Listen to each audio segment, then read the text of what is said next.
இந்த பையனோட கொலையை பற்றி தான் நம்ம இப்போ எல்லாருமே தமிழ்நாட்டில் எல்லாருமே ட்ரெண்டாக பேசிக்கிட்டு இருக்கோம். அந்த பையனோட பேர் கவின். ஒரு பொண்ணை லவ் பண்ணதுனால, அதாவது வேறு ஜாதி பொண்ணை லவ் பண்ணதுனால அந்த பொண்ணோட தம்பி வந்து இவனை வெட்டி கொண்டுட்டான் அப்படின்னு நம்ம எல்லாருமே தெரியும். எல்லாமே நியூஸ்ல எல்லாமே பார்த்துருப்போம். இந்த மாதிரி வேறு ஒரு ஜாதி பையன் அப்படிங்கிறனால தான் அவனை வெட்டி கொண்டுட்டாங்க அப்படின்னு சொன்னோன்னே எனக்கு தோணுன ஒரு கேள்வி என்னென்னா, இப்படி ஜாதின்னு பார்க்குறவங்க எத்தனை பேர் வந்து அவங்களுக்கு ஏதாவது உடம்பு சரியில்லைன்னா ஹாஸ்பிட்டலில் இருக்கும்போது வந்து ஏன் ஜாதிக்காரந்த ரத்தம் வேணும்னா சொல்லுவாங்க?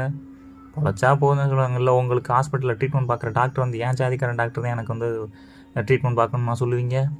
இல்லை உங்களுக்கு ஒரு தேவை வருது அப்படின்னா கடையில் போய் நீங்கள் ஒரு சாமான் வாங்குறீங்க, இங்கே போய் ஒரு டீ கடையில் டீ குடிக்கணும் அப்படின்னா அந்த டீ போடுறவன்லேருந்து எல்லாருமே வந்து உங்கள் ஜாதிக்காரனா? எல்லாமே தெரிஞ்சுட்டா பண்ணுறீங்க. என்னடா லாஜிக் இது? ஏன்னா அதெல்லாம் உங்களுக்கு அத்தியாவசிய தேவை, அன்றாட தேவை. அதனால் வந்து உங்களுக்கு அது யாராக இருந்தாலும் பரவாயில்ல, உங்களுக்கு தேவைகள் நிறைவேறினா போதும் அப்படின்னு சொல்லிட்டு இருக்கீங்க. அதில் இந்த ஸ்டேட்டஸ்லாம் சில பேர் போடுவாங்க, எங்கள் ஜாதி தான் கெத்து அப்படின்னு. அந்த மாதிரி அதெல்லாம் பார்க்கும்போது எனக்கு தெரியும், என்னடா கெத்து? இந்த ஜாதியில் பிறந்துட்டா நீ கெத்தா? அது கெத்துலடா. நீ நல்லா படித்து ஒரு நல்ல வேலையில் இருந்து மக்கள் எல்லாருமே சமந்தான், இங்கே பிறப்பால் உயர்ந்தேன் தாழ்ந்தேன் ஜாதின்லாம் எதுவுமே கிடையாது அப்படின்னு நினச்சி நீ எல்லாரும் மக்களையும் சமமாக மதித்தா மட்டும்தான் அதுதான் கெத்து.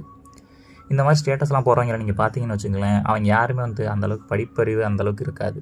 அவங்க எல்லாருமே வந்து ஒரு நார்மலாக சும்மா காலேஜுக்கு போனோம் அந்தக்காக வந்துட்டு போயிட்டுப்பாங்க. சும்மா பசங்களோட ஊர் சுற்றிக்கிட்டு ஏதாவது பிரச்சனை விட்டு குடிச்சிட்டு அந்த மாதிரி தெரிஞ்சுக்கிட்டு இருக்கவங்க மட்டும்தான் இருப்பாங்க. ஒரு நல்லா படித்தவன் தெளிவாக இருக்கவன் இந்த மாதிரி அவன் ஏன் ஜாதி தான் கெத்து அப்படின்னு போடவே மாட்டான். ஏன்னா அவனுக்கு தெரியும் அது ஒன்றுமே கிடையாது அப்படின்னு.